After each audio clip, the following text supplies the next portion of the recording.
Reading a bedtime story to your child is one of the fundamentals of parenting, but things could be about to change. Podcast creators looking to expand their audiences are turning to a previously untapped market: children. It could mean your new bedtime ritual would simply require pressing play. Andy Bowers is the Chief Content Officer of Panoply. It's a podcast network that has introduced a subscription app for kids called Pina. He joins me now from New York. Andy, good morning. Thanks for being on our program. Good morning. Thanks for inviting me. What is Pina? Pina is an app for iPhones that is a curated world of children's audio. We have original stories and series. We have carefully curated podcasts. We have lots of all-you-can-listen audiobooks. It's designed to have hours and hours of audio entertainment designed especially for children 4 to 12 years old. That you can use anytime, not just bedtime, but in the car, which a lot of our users are doing right now. Downtime, playtime, bath time. Kids love to get in the bath when they have great stories to listen to.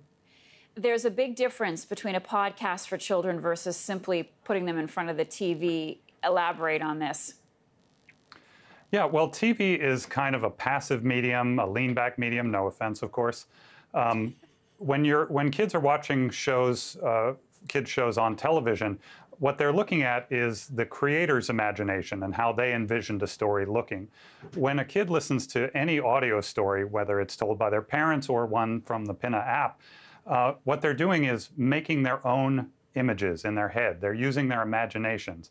It causes them to do some work, and it's also really fun for them. This is, after all, how human beings evolved to take in stories. We were around the campfire. We were listening to great stories and making them into pictures in our minds. And the Pina app and all audio for children really accomplishes that better than television. What is the feedback from parents? And I'm thinking back to the times I've read stories when I was babysitting or to my nieces and nephews, and sometimes the parents or babysitters nod off and have a little nap while they're reading the same story again and again and again. What are you hearing from parents about this experience for their kids? Well, we're hearing that they love to do it in the car. Bedtime is a big time. Other times during the day when they don't want to put their kids in front of screens. And the word that we're hearing over and over again that the kids say after listening is again. Yeah. Again, play that story again. You know that from reading. When a kid loves a book, they want to hear it again and again. And that's happening a lot with the stories that we're putting in Pina right now. All right. And one last question. Who's voicing these stories? Can parents ever voice them and then play them back for their children? Not yet, but we are thinking about something like that, about having a slightly more interactive feature in the app. Right now, it's a lot of children, actors. We have one science show that's done by a 7-year-old, one of the smartest 7-year-olds I've ever met. We have a broad range. It's a really great idea.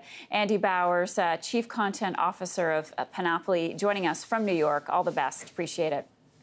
Thank you.